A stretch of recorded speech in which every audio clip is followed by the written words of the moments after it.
اعوذ باللہ من الشیطان الرجیم بسم اللہ الرحمن الرحیم الحمد للہ الذی انزل على عبده الكتاب ولم يجعل له عوجا۔ جیسا کہ گزشتہ کل بات ہوئی تھی کہ سورہ کہف جو ہے وہ مکی صورت ہے۔ مکی صورت جب کہا جائے تو اس کا یہ مطلب ہے کہ نبی اکرم صلی اللہ علیہ وسلم کے مدینہ ہجرت فرمانے سے پہلے کی جتنی بھی صورتیں آئی ان کو مکی کہا جاتا ہے، اور ہجرت کے بعد جتنی بھی صورتیں نازل ہوئی ان سب کو مدنی کہا جاتا ہے۔ اس میں 110 آیتیں ہیں اور اس صورت کے بہت سارے فضائل آئے ہیں۔ ان فضائل میں ایک فضیلت یہ ہے، امام مسلم رحمۃ اللہ علیہ نے نقل کیا ہے، فرماتے ہیں نبی اکرم صلی اللہ علیہ وسلم نے ارشاد فرمایا، جو شخص اس کی 10 آیتوں کو حفظ کر لے، پہلی 10 آیتوں کو، اور ایک روایت میں آخری 10 آیتوں کو حفظ کر لے تو یہ شخص دجال کے فتنے سے محفوظ رہے گا۔ بہت آسان عمل ہے، ایک مرتبہ یاد کرنا ہے اور ہمیشہ کے لیے محفوظ ہو جاؤ۔ 10 آیتوں کو یاد کر لو اور پڑھتے رہو۔ یہ آیتیں 1 سے 10 نمبر تک، اب تو نمبر لکھے ہوئے اس لیے ہمارے لیے آسان ہے، اور آخر کی 10 آیتیں ہیں وہ تو دونوں اگر 10 آیتیں یاد کر لی جائے تو انسان اس سے دجال کے فتنے سے محفوظ ہو جاتا ہے۔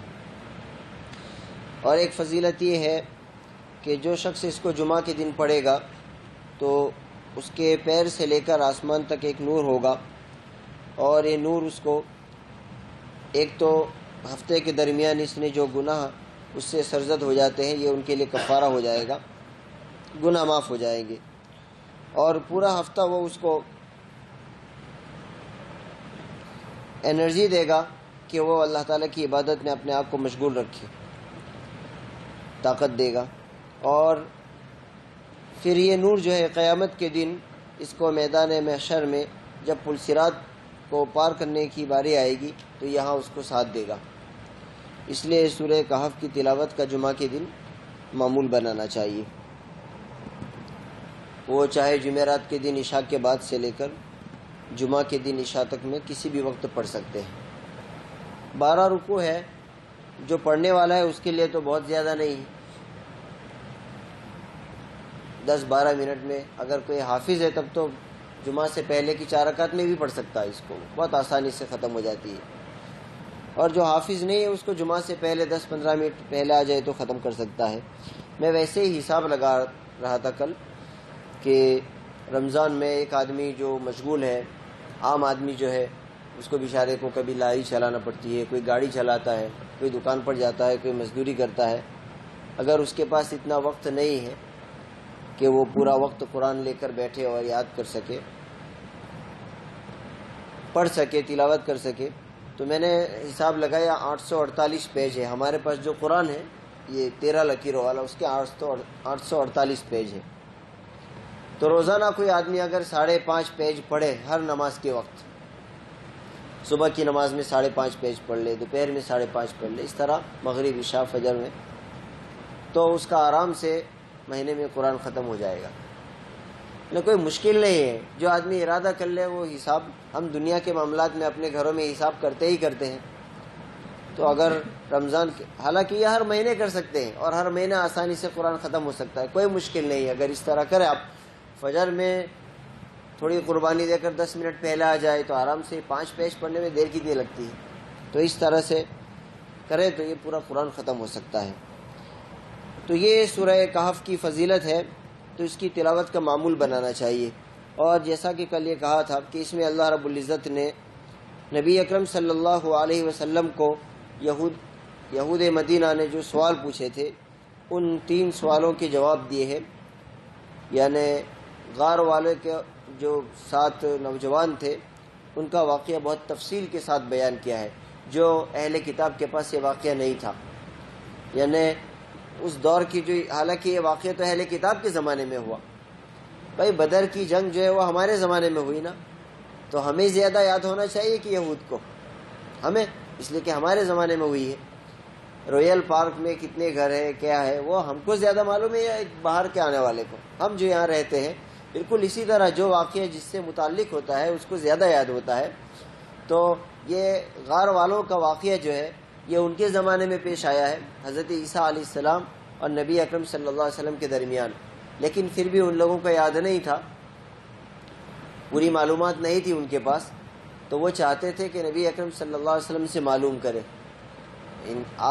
جب ان کو ہی یاد نہیں تھا تو آپ صلی اللہ علیہ وسلم کو کیسے معلوم ہو سکتا تھا؟ تو اگر آپ کو یہ واقعہ معلوم ہے تو اس کا مطلب آپ اللہ کے نبی ہیں, کوئی اور جگہ سے تو خبر آ نہیں سکتی ہے. اس لیے انہوں نے ایک سوال کیا تھا یہ آپ صلی اللہ علیہ وسلم سے.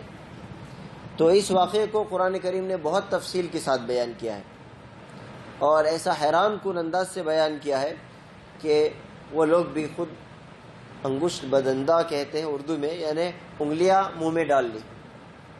تو اتنی تفصیل سے بیان کیا ہے اور اتنی حکمتیں ہیں اس میں کہ جب وہ آئے گا تو آپ حیران ہو جائیں گے کہ اللہ تعالیٰ نے کتنی حکمتیں رکھی ہے. اور قرآن نے جو الفاظ نقل کیے وہ ایک ایک لفظ جو اس واقعے کی طرف اشارہ کرتا ہے. ایک تو یہ, دوسرا اس میں اللہ تعالیٰ نے انہوں نے جو تیسرا سوال کیا تھا ذوالقرنین بادشاہ کا, وہ بھی بہت تفصیل کے ساتھ بیان کر دیا ہے جو ان کو معلوم نہیں تھا. ساتھ ہی ساتھ اس میں حضرت موسیٰ علیہ السلام کا ایک سفر کا تذکرہ ہے. حضرت موسیٰ علیہ السلام اپنی قوم میں ایک دن بیان کر رہے تھے اور اس بیان کے درمیان موسیٰ علیہ السلام بہت جذبات کے ساتھ بیان کر رہے تھے تو مجمع بہت متاثر ہوا. تو ایک آدمی نے کھڑے ہو کر مجمع میں سوال کر لیا کہ اس وقت دنیا میں سب سے بڑا صاحب علم کون ہے؟ تو ظاہر ہے وقت کا نبی سب سے بڑا صاحب علم ہوتا ہے. تو موسیٰ علیہ السلام نے جواب دیا کہ میں ہوں.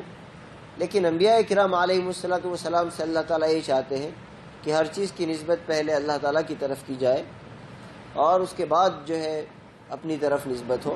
اس لیے اللہ تعالیٰ نے موسیٰ علیہ السلام کو آزمائش میں ڈالا اور بتلایا کہ ہمارا ایک بندہ ایسا ہے کہ اس کے پاس ایک ایسا علم ہے جو تمہارے پاس نہیں ہے, موسیٰ علیہ السلام کو. اور پھر حضرت خضر علیہ السلام کی طرف رہنمائی فرمائی, ان کے پاس کائنات کا علم تھا. انبیاء کرام علیہ السلام جو وحی جن پر آتی ہے اور جو اپنے اللہ تعالیٰ کے بندوں کے درمیان کام کرتے ہیں, ان کی اصلاح کا کام کرتے ہیں, تو ان کو شریعت کے مسائل اللہ تعالیٰ ان کے سامنے لاتے ہیں. کائنات کے سلسلے میں جو مسائل ہوتے ہیں وہ ان کو نہیں بتلاتے اللہ تعالیٰ, کہاں کتنی بارش ہونے والی ہے اور بارش کی وجہ سے طوفان آئے گا یا نہیں آئے گا. جیسے احد میں صحابہ کرام کا شہید ہونا, 70 صحابہ کرام شہید ہو گئے, تو یہ کائنات کا علم ہے. ہو سکتا ہے حضرت خضر علیہ السلام کو یہ معلوم ہو پہلے سے کہ اتنے شہید ہونے والے ہیں اور اس طرح سے شہید ہوں گے, اس لیے کہ یہ ان سے تعلق رکھتا ہے یہ معاملہ. لیکن نبی اکرم صلی اللہ علیہ وسلم کو نہیں معلوم تھا. اور اگر آپ کو معلوم ہو جائے پہلے سے تو پھر آپ صلی اللہ علیہ وسلم کو دل کیسے لگے گا جنگ میں, اس لیے کہ پتہ چلے گا نا یہ میرا ساتھی شہید ہو جائے گا, اس کے ساتھ یہ واقعہ پیش آئے گا تو بھاری ہوگا. اس لیے اللہ تعالیٰ یہ چیزیں اپنے انبیاء سے مخفی رکھتے ہیں, پوشیدہ رکھتے ہیں اور وقت آنے پر اس کو پھر بتاتے ہیں. تو بہرحال اس صورت میں اللہ تعالیٰ نے یہ واقعات بیان فرمائے ہیں. اس کی جو پہلی آیت ہے اللہ تعالیٰ بیان فرماتے ہیں بسم اللہ الرحمن الرحیم, شروع کرتا ہوں اللہ رب العزت کے نام سے جو بڑا مہربان نہایت رحم والا ہے. یہ بسم اللہ اللہ تعالیٰ نے نازل فرمائی ہے ہر صورت کے شروع میں یا صرف ایک صورت کے شروع میں؟ تو ائمہ کرام میں سے بعض ائمہ یہ کہتے ہیں کہ یہ ہر صورت کے شروع میں 2 صورتوں کے درمیان فاصلہ کرنے کے لیے اتری ہے. اور بعض ائمہ یہ کہتے ہیں کہ اللہ تعالیٰ نے ایک مرتبہ نازل فرمائی اور نبی اکرم صلی اللہ علیہ وسلم کو حکم دیا گیا کہ ہر صورت کے شروع میں بسم اللہ لکھوا دیا جائے. یہ ہو گیا. جہاں تک تو اس اعتبار سے اگر ہر صورت کے شروع میں مانا جائے کہ اتری تھی تو پھر قرآن میں 113 آیتیں بڑھ جائے گی. بسم اللہ بھی صورت کا حصہ سمجھا جائے گا نا پھر. اور اگر ایک مرتبہ اتری تھی تو 112 آیتیں کم ہو جائے گی. یہ سمجھا جائے گا کہ ایک ہی مرتبہ ہے لیکن ہر صورت کے شروع میں لکھ دیا گیا ہے, تو یہ ایک ہی آیت ہوئی. جبکہ ایک آیت قرآن کے بیچ میں ہے بسم اللہ, وہ حضرت سلیمان علیہ السلام کے خط میں ہے. لیکن سورت کے شروع میں جو ہے وہ 114 صورتوں میں سے 113 صورتوں کے شروع میں یہ بسم اللہ موجود ہے، اور ایک صورت جو سورہ برات ہے اس کے شروع میں نہیں ہے۔ حضرت عثمان بن عفان رضی اللہ عنہ نے یہ صورت لکھی تھی۔ کون سی؟ سورہ انفال اور سورہ توبہ۔ تو جب حضرت عثمان رضی اللہ عنہ کو نبی اکرم صلی اللہ علیہ وسلم نے لکھنے کے لیے بلایا تو بسم اللہ نہیں لکھوایا، اس لیے اس میں بسم اللہ موجود نہیں ہے۔ اور بھی بہت ساری تفصیل ہے، لیکن وہ طلباء کے لیے، علماء کے لیے کام کی ہے۔ آپ کے لیے صرف اتنا کافی ہے کہ نبی اکرم صلی اللہ علیہ وسلم نے یہاں بسم اللہ نہیں لکھوائی حضرت عثمان کو، لیکن سورت کا ٹائٹل دیا سورہ برات، سورۃ التوبہ، دو نام ہے اس کے، برات بھی ہے اور توبہ بھی ہے۔ تو اس لیے اس سورت کے شروع میں بسم اللہ نہیں ہے۔ تو ہم بھی جب پڑھیں گے، اگر کبھی کسی کو شروع کرنا ہو تو اعوذ باللہ من الشیطان الرجیم براءۃ من اللہ ورسولہ، اسی طرح شروع کریں گے۔ یہ بسم اللہ کے بارے میں تھوڑی بہت، بسم اللہ کے فضائل بہت سارے ہیں، وہ بیان کرنے جائیں گے تو ہماری تفسیر شروع نہیں ہوگی، اور ہم سب جانتے ہیں۔ بہرحال ہر اچھے کام کے شروع میں کچھ نہیں تو بسم اللہ ضرور کہنا چاہیے۔ اس میں روایت میں دو طرح آیا ہے، بعض روایت میں صرف بسم اللہ، یعنی کھانا شروع کرنے سے پہلے ہمارے یہاں یہ بسم اللہ وعلی برکت اللہ، یہ دعا سنت سے ثابت نہیں ہے، مشہور ہو گئی ہے۔ بسم اللہ علی برکت اللہ بغیر واو کے ہے حدیث شریف میں، اس لیے جس کو پڑھنا ہو بسم اللہ علی برکت اللہ۔ اور اکثر روایت میں صرف بسم اللہ آیا ہے، تو بسم اللہ پڑھ کر بھی شروع کر، یعنی پورا بسم اللہ الرحمن الرحیم پڑھنا ہو تو بھی چلے، اور صرف بسم اللہ بھی پڑھ لو شروع میں تو بھی چلے۔ اور بسم اللہ وعلی برکت اللہ نہیں ہے، بسم اللہ علی برکت اللہ بعض روایت میں آیا ہے۔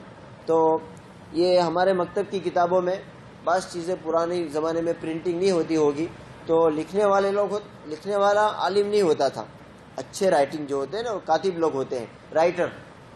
جیسے اپنی مسجد میں اپنے نے بورڈ لگوایا ہوگا مسجد نور، تو ایک عام آدمی نے تھوڑا لکھا ہوگا، جس نے جو ماہر ہے وہ لکھتا ہے، تو وہ لکھنے والے غلطیاں کر دیتے تھے۔ جیسے یہ کھانے کے بعد کی دعا ہے، الحمدللہ الذی اطعمنا وسقانا وجعلنا، اپنی کتابوں میں من المسلمین لکھا ہوا ہے، لیکن من المسلمین حدیث شریف سے ثابت نہیں ہے۔ نبی اکرم صلی اللہ علیہ وسلم کی جو دعا ہے اس میں ہے الحمدللہ الذی اطعمنا وسقانا وجعلنا مسلمین، بغیر من کے ہے۔ تو فرق کیا پڑے گا؟ ترجمے میں کوئی فرق نہیں پڑے گا، پڑتا ہے تھوڑا بہت فرق، لیکن وہ آپ کے سمجھنے کے لیے نہیں ہے۔ لیکن یہ فرق پڑے گا کہ ہم نے نبی کریم صلی اللہ علیہ وسلم کی صحیح اتباع اگر کرنا ہے تو من نہیں بولنا ہے، آپ نے جو بولا ہے وہی ہے، اس لیے کہ آپ جو کچھ بولتے ہیں وہ وحی ہے۔ وما ينطق عن الهوى، محمد رسول اللہ صلی اللہ علیہ وسلم کوئی بھی بات اپنی طرف سے نہیں کرتے، جو بات وہ کرتے ہیں وہ اللہ کی طرف سے نازل ہوتی ہے، تو وہ الفاظ وحی کے الفاظ ہیں جو اللہ تعالیٰ کی طرف سے دیے گئے ہیں۔ ہمارے دین میں اور غیر جو باتوں پر عمل کرتے ہیں کیا فرق ہے؟ ہمارے پاس ہر چیز جو ہے وہ اللہ رب العزت سے اور نبی اکرم صلی اللہ علیہ وسلم سے آئی ہے، اور ان کی جو باتیں ہیں وہ پرانی لے ہوئی باتیں ہیں جو اپنے دماغوں سے وہ کہتے ہیں، یہ فرق ہے، اور اس سے بڑا اعزاز ہمارے لیے کوئی نہیں ہو سکتا۔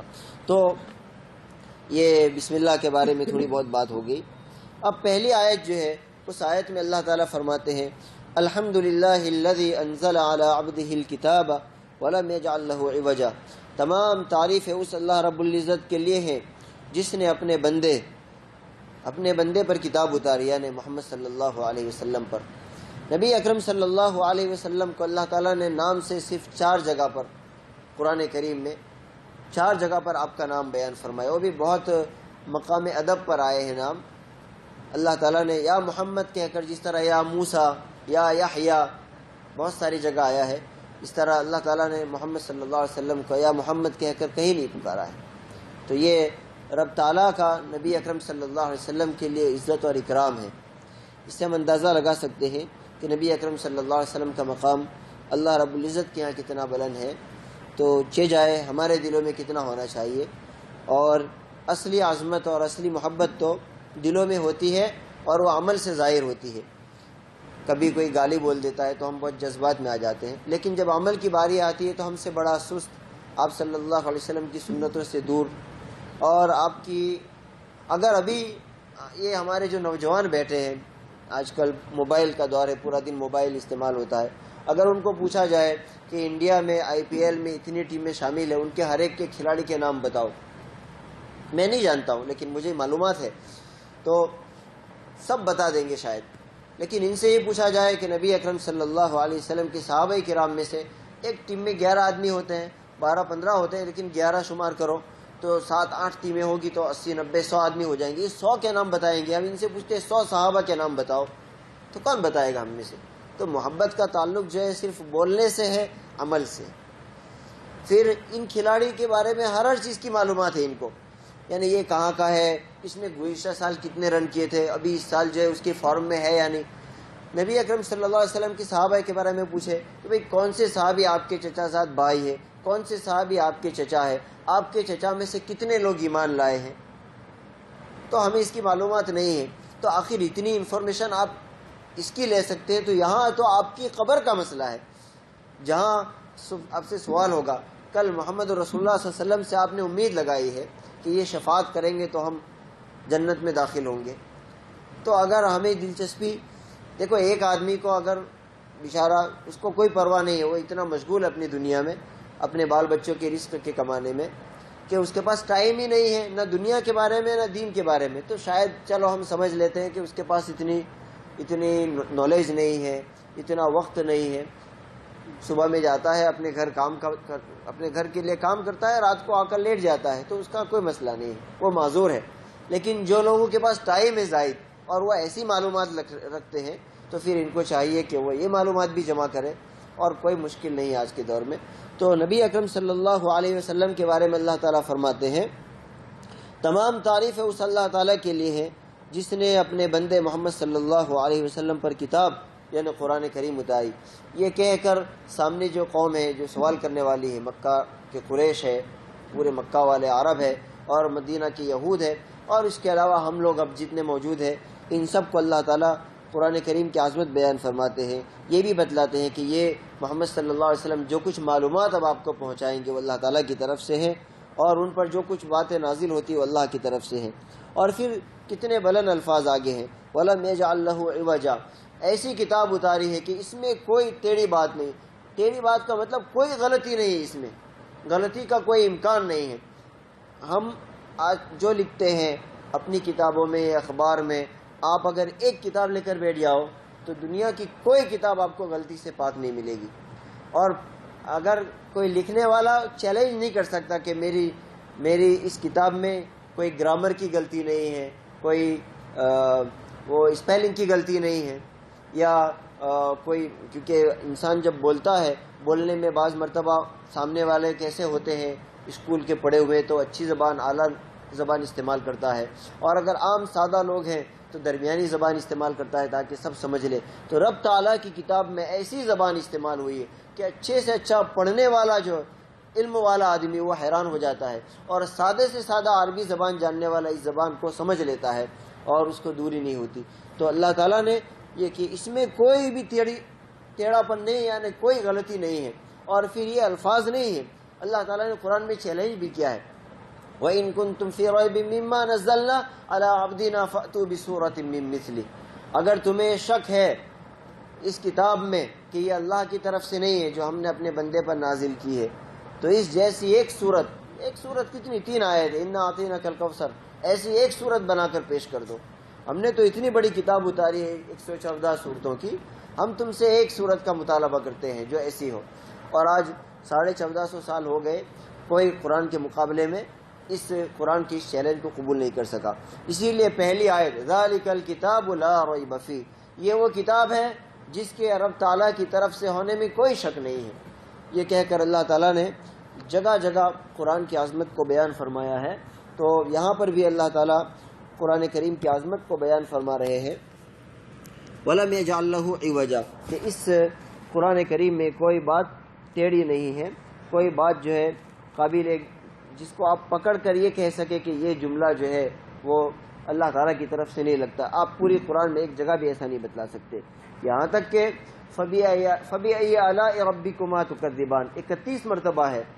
تو حضرت مولانا تھانوی رحمۃ اللہ علیہ کے پاس ایک آدمی آیا اور آ کر کہا کہ بھئی آپ قرآن کریم کے بارے میں بتاتے کہ اس میں ایک لفظ بھی زائد نہیں ہے. ابھی میں آپ کے سامنے بات کر رہا ہوں آدھے گھنٹے میں، ہو سکتا ہے کہ کئی الفاظ ضرورت نہیں تھی میں نے بولے ہیں، لیکن اللہ تعالیٰ کی کتاب کا کوئی لفظ زائد بھی نہیں ہے، کم بھی نہیں، جتنی ضرورت تھی ہر جگہ پر اتنا استعمال ہوا ہے۔ تو مولانا تھانوی رحمۃ اللہ علیہ کے پاس ایک آدمی آیا اور آ کر اس نے یہ بات کہی کہ یہ فبی اعلیٰ ربکما تکذبان ایک مرتبہ کہہ دیتے، 31 مرتبہ کہنے کی کیا ضرورت تھی؟ تو مولانا تھانوی رحمۃ اللہ علیہ نے کہا کہ کیونکہ تم علم والے نہیں ہو کہ تمہیں سمجھاؤں کہ اللہ تعالیٰ نے ہر نعمت کو بیان کیا ہے اور ہر نعمت کے بعد فبی اعلیٰ ربکما تکذبان کہا ہے، تو میں تو تجھے سمجھا نہیں سکتا اتنا بڑا، چلو میں ایک اور کام کرتا ہوں، تیرے منہ میں 32 دانت ہیں، ہم 31 توڑ دیتے ہیں، ایک باقی رکھتے ہیں۔ تو وہ لاجواب ہو گیا، چلا گیا۔ 32 دانت ظاہر ہے نا، کیا ضرورت ہے اتنے سارے دانتوں کی؟ ہاتھ پیر میں 20 انگلیاں ہیں، سب کاٹ دو، ایک کو باقی رکھو، انگلی انگلی انگلی یہی تو کہتے ہیں۔ تو ہر اسی طرح قرآن کریم کی جو آیات ہے، ہر آیت میں ایک پیغام ہے اللہ تعالیٰ کی طرف سے، اور اس میں کوئی بات جو ہے اللہ تعالیٰ نے نہ کم بیان کی نہ زائد، بلکہ جو کچھ بیان کیا اللہ تعالیٰ نے وہ بندوں کی ہدایت کے لیے بالکل ضروری اور لازمی تھا۔ اللہ تعالیٰ سے دعا فرمائے اللہ تعالیٰ ہم سب کو اس کی کتاب کی عظمت ہمارے دلوں میں اتارے، اس پر جو باتیں ایمان کی ہے اس پر ایمان لانے کی، اور جو عمل کی ہے ان پر عمل کرنے کی توفیق عطا فرمائے۔ سبحان اللہ بحمدہ، سبحانک اللہم وبحمدک، اشہد ان لا الہ الا انت، نستغفرک ونتوب الیک۔